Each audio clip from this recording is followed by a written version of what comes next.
नमस्ते, आप सभी का स्वागत है 89.6 FM सीकर के डिजिटल पेज पे।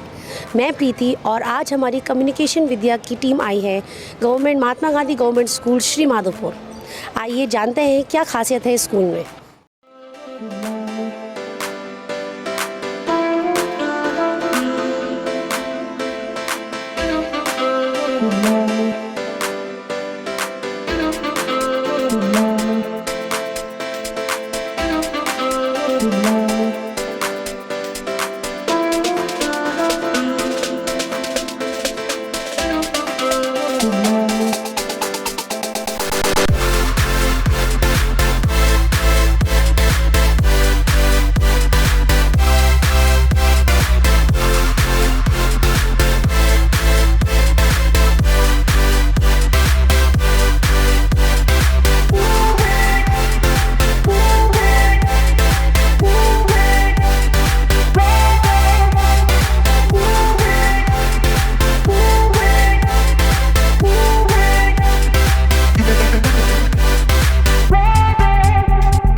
हम आज के बढ़ते युग में हम देख सकते हैं कि टेक्नोलॉजी को बहुत महत्व दिया जा रहा है और हम ये भी देख सकते हैं कि आप लोगों ने उसका ख्याल रखकर यहाँ एक कंप्यूटर लैब स्थापित करी है और काफ़ी बच्चे क्लासेस लेते भी हैं। तो आप अपना कंप्यूटर का क्लासेस कैसे किस वीकली के हिसाब से रखते हैं? बेसिकली हमारे यहाँ पे ज़्यादा नहीं है कंप्यूटर सिस्टम, तो भी हमारे पास में 10 कंप्यूटर सिस्टम है। तो हम कोशिश करते हैं कि अप टू फिफ्थ क्लास से ऊपर हम 11th क्लास तक उनको मैनेज करने की कोशिश करते हैं। वीक में एटलीस्ट 2 क्लासेस तो हम कोशिश करते हैं कि हम कंप्यूटर क्लास लगवा लें बच्चों की। तो उसमें ऑलमोस्ट 20 स्टूडेंट्स का एक बैच बनता है और फिर हम कोशिश करते हैं कि उनको प्रैक्टिकल नॉलेज ज़्यादा से ज़्यादा दी जाए, तो बच्चों को फ्रीली उस पर काम करने का मौका हम देते हैं। अभी हम खड़े हैं मिड डे मील रूम में। चलिए जानते हैं कि क्या खासियत होती है, क्या काम होता है इस मिड डे मील रूम में। आइए।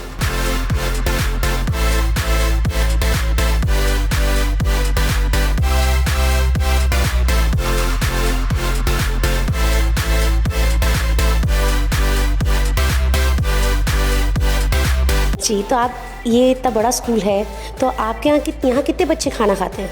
मैम हमारे यहाँ लगभग कक्षा 1 से 5 के अंदर 233 बच्चे और 1 से 8 के अंदर 148 बच्चे डेली मिड डे मील के अंदर खाना खाते हैं।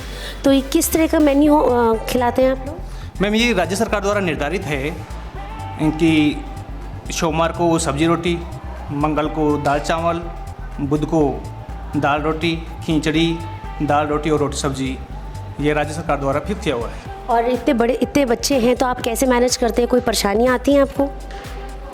मैम स्टाफ के सहयोग से ये सब कुछ संभव हो पाता है। सारा स्टाफ मिलके कोऑपरेट करते हैं तब ये संभव हो पाता है। तो इसके अलावा आपको और कुछ स्पेशल इनको खिलाया जाता है मेन्यू में? हाँ मैम, इसके अलावा प्रत्येक वीक के अंदर एक बार इनको फ्रूट खिलाए जाते हैं। बाकी समय समय पर स्पेशल डाइट भी करवाई जाती है और बच्चों को रोज़ाना सुबह दूध पिलाया जाता है। तो मतलब सारी बैलेंस डाइट उनको खिलाई जाती है, हर तरह के फ्रूट खाना सब कुछ खिलाया जाता है। हाँ।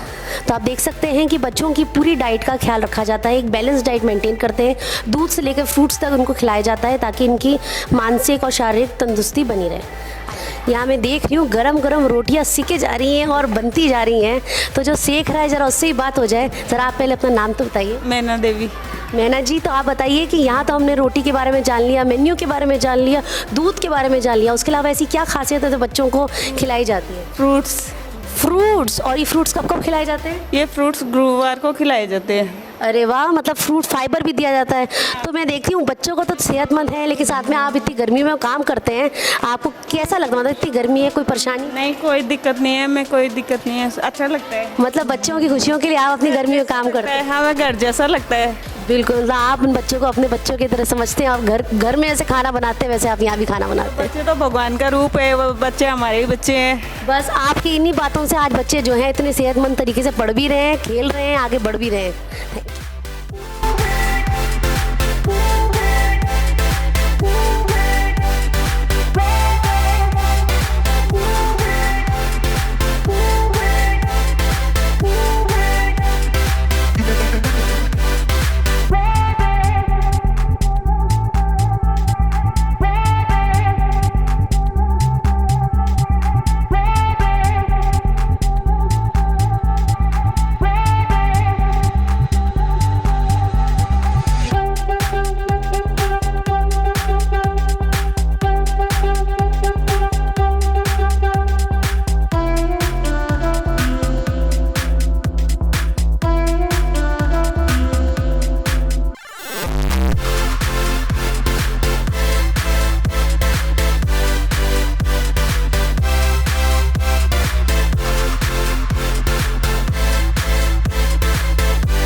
तो अभी आपकी कम्युनिकेशन विद्या की क्लासेस ख़त्म हुई है, तो आप मुझे बता सकते हैं कि आपको क्या अच्छा लगा, क्या सीखने को मिला?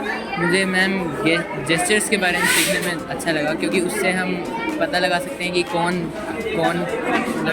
ज़्यादा कॉन्फिडेंट है और कौन डल है।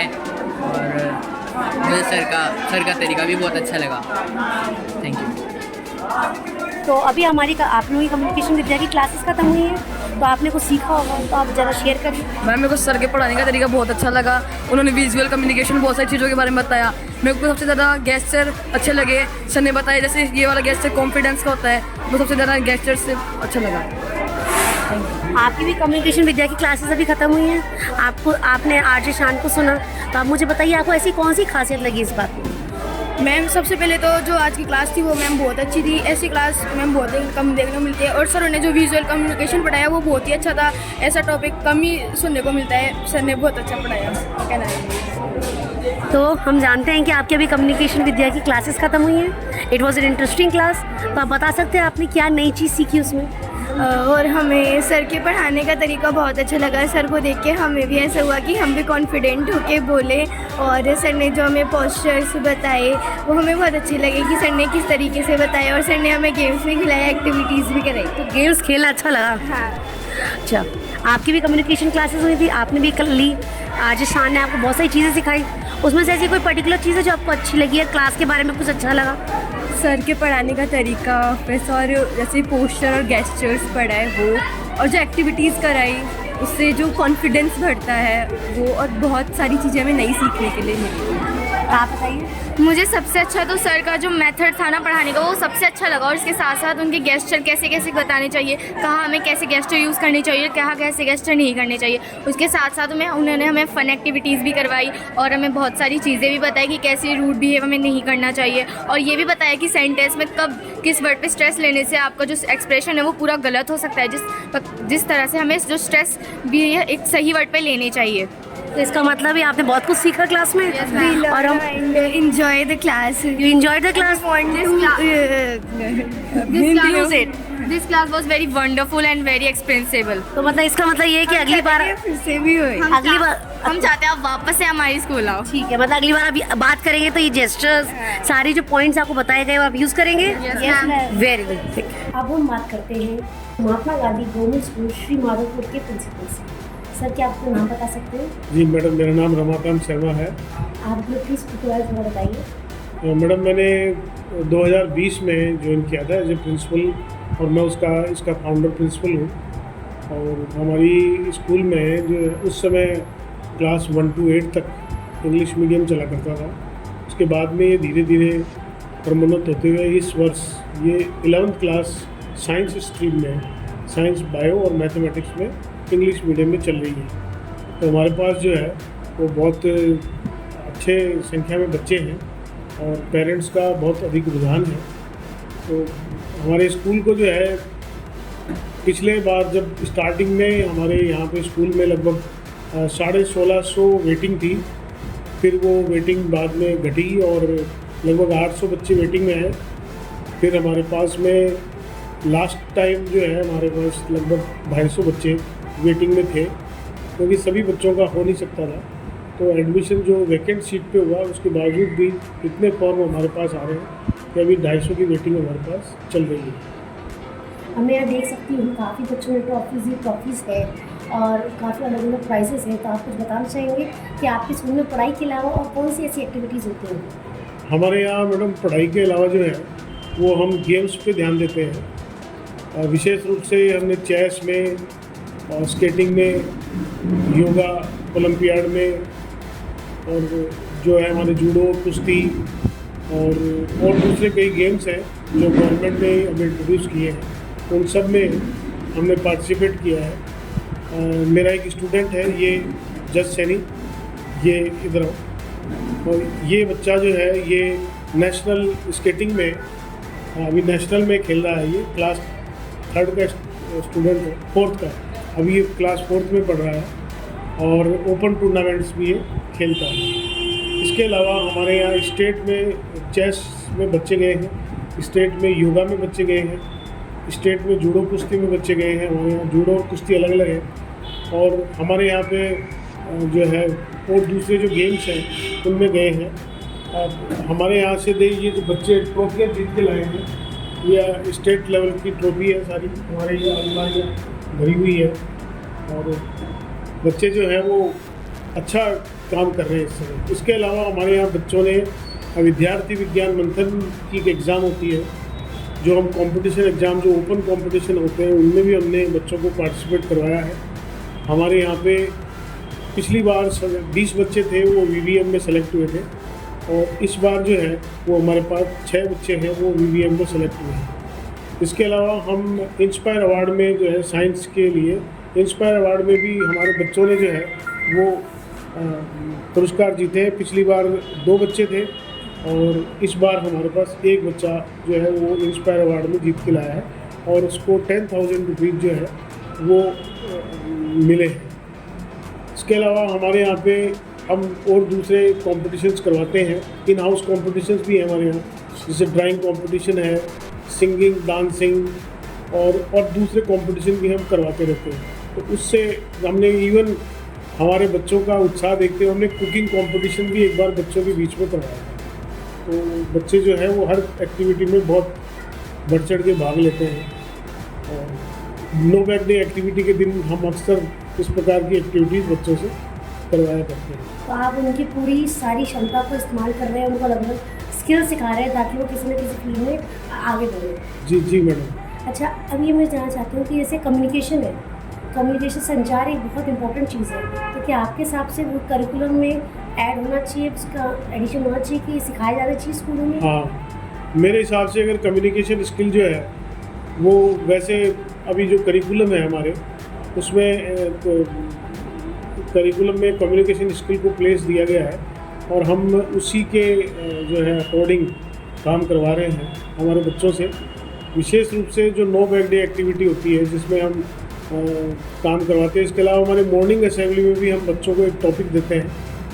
सबसे पहले हमने टॉपिक दे रखा है कि प्राइमरी क्लासेस के लिए अलग जीके के क्वेश्चन करवाते हैं, और अपर क्लासेस के लिए अलग करवाते हैं।